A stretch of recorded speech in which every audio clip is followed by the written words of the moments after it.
5 सितंबर 2023। प्रातः मुरली। ओम शांति। बाप दादा मधुबन। मीठे बच्चे, सत का संग एक ही है जिससे तुम्हारी सद्गति होती है, आत्मा पावन बनती है। बाकी सब है कुसंग, इसलिए कहा जाता संग तारे कुसंग बोरे। प्रश्न, बाप का ऐसा कौन सा कर्तव्य है जो कोई भी धर्म स्थापक नहीं कर सकता? उत्तर, बाप का कर्तव्य है सबको पतित से पावन बनाकर वापस घर ले जाना। बाप आते हैं सबको इन शरीरों से मुक्त करने, अर्थात मौत देने। यह काम कोई धर्म स्थापक नहीं कर सकता। उनके पिछाड़ी तो उनके धर्म की पावन आत्माएं ऊपर से उतरती है और अपना अपना पाठ बजाए पावन से पतित बनती है। गीत। जाग सजनिया जाग। ओम शांति। बच्चों ने गीत सुना। किसने सुनाया? साजन ने। सब है सजनियां जिसको भक्तियां कहा जाता है। भगवान एक है जिसको भक्त याद करते हैं तो उसको कहा जाता है साजन। भक्त कहने से मेल अथवा फीमेल दोनों उसमें आ जाते हैं तो सब हो गई सीताएं। राम एक है, भक्त अनेक है, भगवान एक है। उस भगवान को कहा जाता है परमपिता। लौकिक बाप को परमपिता नहीं कहेंगे, वह है लौकिक शरीर देने वाला पिता। परमपिता है परमधाम में रहने वाला, सब आत्माओं का पिता। हर एक मनुष्य को दो बाप है, एक लौकिक, दूसरा पारलौकिक बाप। लौकिक बाप का जन्म बाई जन्म वर्षा अलग होता है। हर एक जन्म में बाप अलग अलग रहते हैं। तुम विचार करो कितने जन्म लेते हैं, कितने बाप मिलते होंगे? 84। हाँ, 84 जन्मों में जरूर 84 बाप और 84 माँ मिलेंगे। हर जन्म में एक ही लौकिक बाप और एक ही माँ रहती है। दूसरा बाप है परमपिता परमात्मा। परंतु सत्युग त्रेता में कभी ओ गॉड फादर कहे याद नहीं करते। हे परमपिता परमात्मा मेहर करो ऐसे कभी नहीं कहते, इसलिए समझाया जाता है सत्युग त्रेता में एक ही बाप होता है। फिर द्वापर कलियुग, जिसको भक्ति मार्ग कहा जाता है, वहाँ सबको दो बाप है। मेल अथवा फीमेल सबको दो बाप है। पारलौकिक बाप को याद करते हैं क्योंकि यह दुखधाम है। दुखधाम में दो बाप, सुखधाम में है एक ही बाप। यहाँ तो एक लौकिक बाप है, दूसरा फिर सबके दुख निवारण करने वाला बाप है, जिसको सभी याद करते हैं कि इस दुख से छुड़ाओ, रहम करो। आधा कल्प है दुखधाम, आधा कल्प है सुखधाम। सतयुग है नया युग, कलयुग है पुराना युग। बाप कहते हैं अब हम सतयुग नई दुनिया की स्थापना कर रहे हैं। कलयुग पुराने युग का विनाश होना है। कलयुग के बाद फिर सतयुग आना है। कलयुग के अंत, सतयुग के आदि को कल्प का संगम कहा जाता है। यह है कल्याणकारी युग क्योंकि पतित से पावन बनना होता है। कलयुग में है पतित मनुष्य, सतयुग में है पावन देवताएं। बाप समझाते हैं कि यह आसुरी रावण संप्रदाय है। हरेक के अंदर 5 विकारों की प्रवेशता है। उसको कहेंगे Ravan omnipresent, god omnipresent नहीं। 5 विकार प्रवेश है, इसलिए इनको पतित दुनिया कहा जाता है। सत्युग त्रेता को पावन दुनिया शिवालय कहा जाता है। कलयुग है वेश्यालय। तो शिव परमपिता परमात्मा आकर नव युग की स्थापना करते हैं। बाप समझाते हैं अब जागो, नव युग अथवा सुखधाम का समय अब आया है। लक्ष्मी नारायण का राज्य आ रहा है। यह है ही राजयोग। यह कोई कॉमन सत्संग नहीं है। एक होता है सत्संग, दूसरा होता है झूठा संग, कुसंग। सत का संग तारे, कुसंग बोरे। सत तो एक ही बाप है। उनको कहते हैं पतित पावन आओ। वही आकर पावन बनाते हैं आधा कल्प के लिए। फिर माया रावण आकर आधा कल्प पतित बनाती है। ऐसे नहीं, बाप ही पतित बनाते हैं। अभी है ही रावण राज्य। जब तक सत बाप न आए तब तक सत्संग नहीं। सब है झूठ संग अथवा कुसंग। तुम हो सीताएं, तुम भक्ति करती हो, समझती हो भक्ति का फल भगवान आकर देंगे। तो जरूर जब भक्ति का समय समाप्त होना होगा तब तो आएंगे ना। आधा कल्प है ज्ञान की प्रालब्ध और आधा कल्प है भक्ति की प्रालब्ध।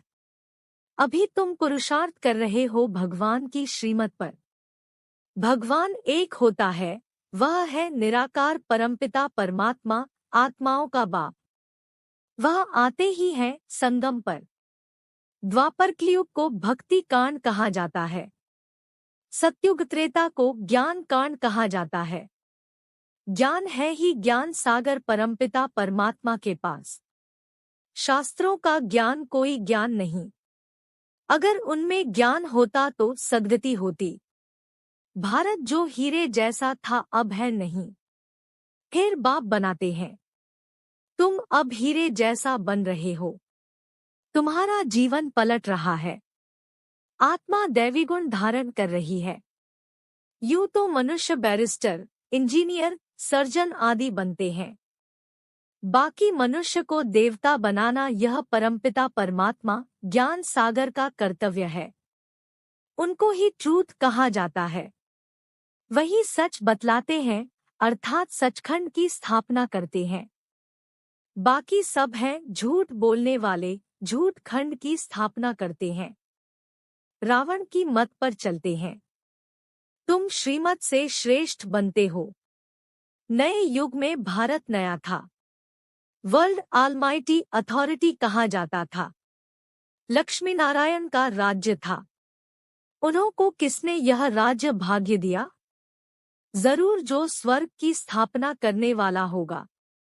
अभी वह वर्षा गवाया है 84 जन लेकर। अब फिर चक्र पूरा होता है। सबको वापस जाना है। लिबरेटर एक ही बाप है। वही लिबरेट कर सबको ले जाते हैं, इसलिए उनको कालों का काल भी कहा जाता है। बाप कहते हैं, अब तुम्हारे 84 जन्म पूरे हुए। अब वापस चलना है। यह सृष्टि का चक्र कैसे फिरता है सो बाप बैठ समझाते हैं, अर्थात त्रिकालदर्शी बनाते हैं। तीनों लोकों, तीनों कालों की नॉलेज देते हैं। वही पतित पावन ज्ञान सागर बीज रूप है। उनसे ही सचखंड का तुमको वर्षा मिलता है। यहाँ तुम आए हो परमपिता परमात्मा से वर्षा लेने के लिए, जो स्वर्ग की स्थापना करने वाला है। तुम जानते हो हम ही फिर स्वर्ग के मालिक बनेंगे। सतयुग के लक्ष्मीनारायण आदि को कहा जाता है डीटी रिलीजन, वह है श्रेष्ठ धर्म। उन्हों का धर्म भी श्रेष्ठ है तो कर्म भी श्रेष्ठ है।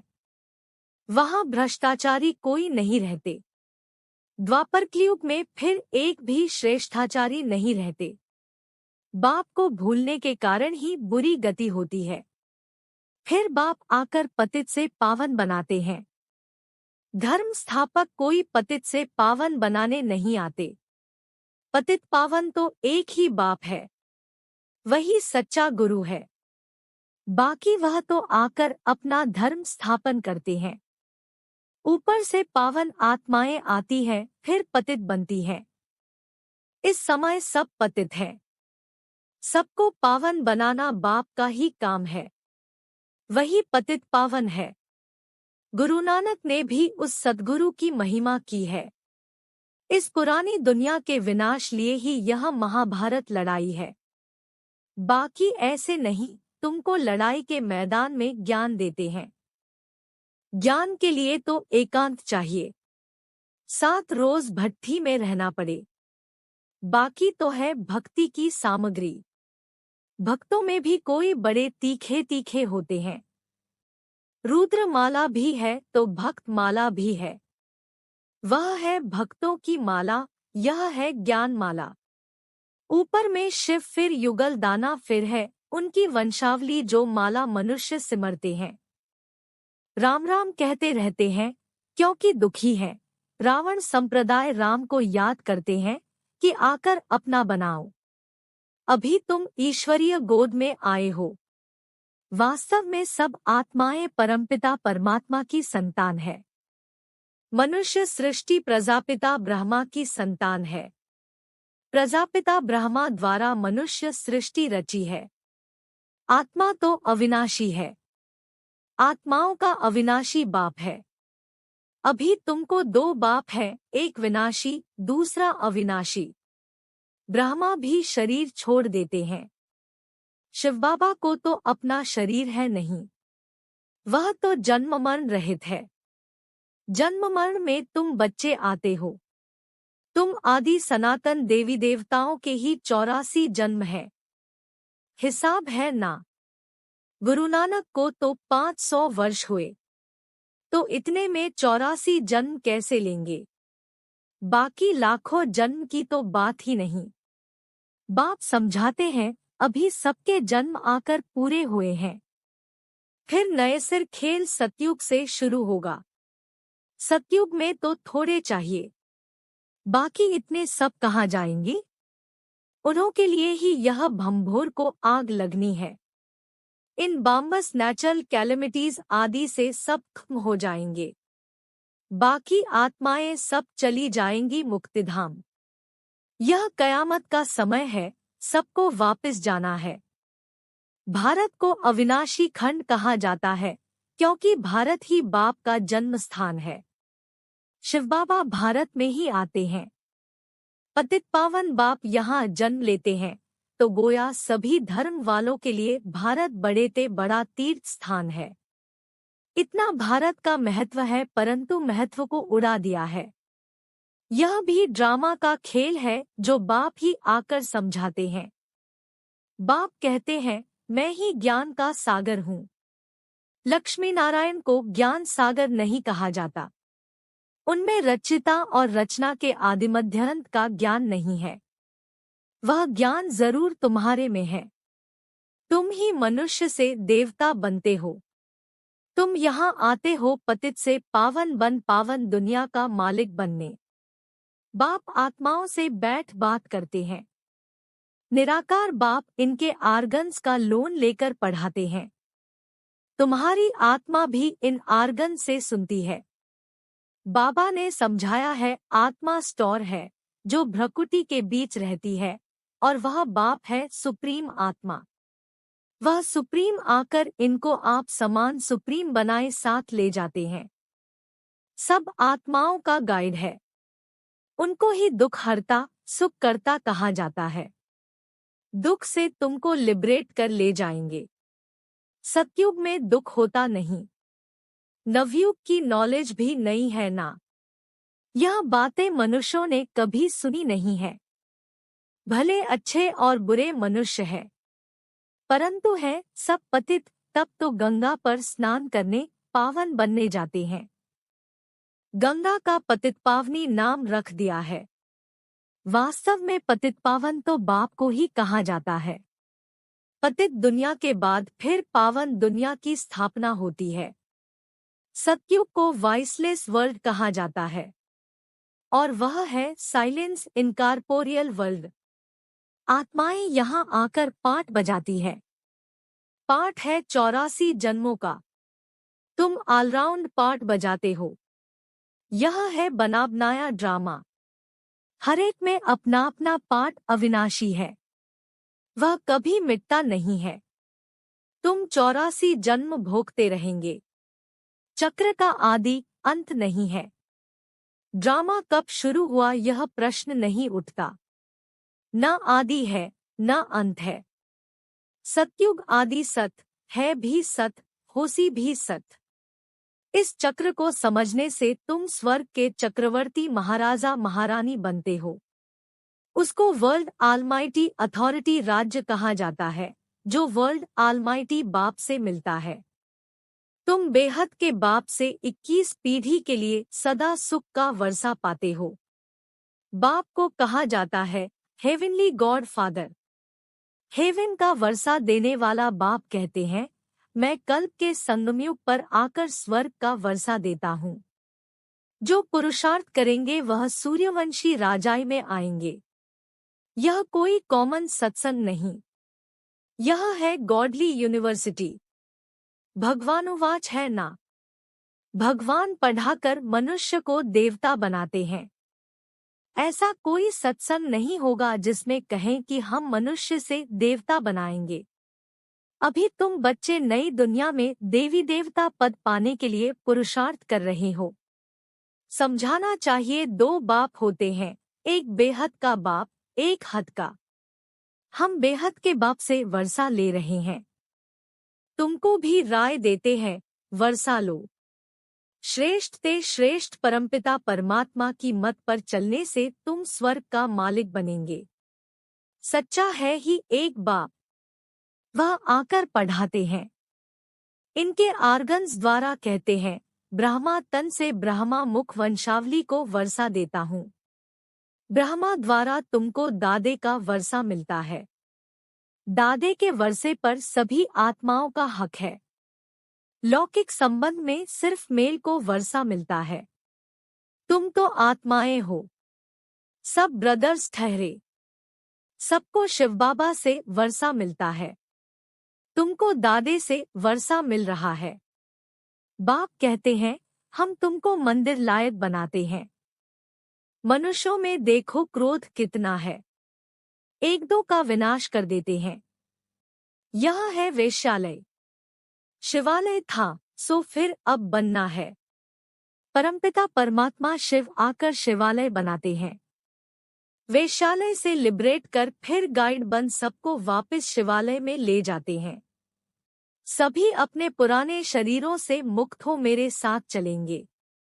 अच्छा, मीठे मीठे सिकीलधे बच्चों प्रति माता पिता बाप दादा का याद प्यार और गुड मॉर्निंग।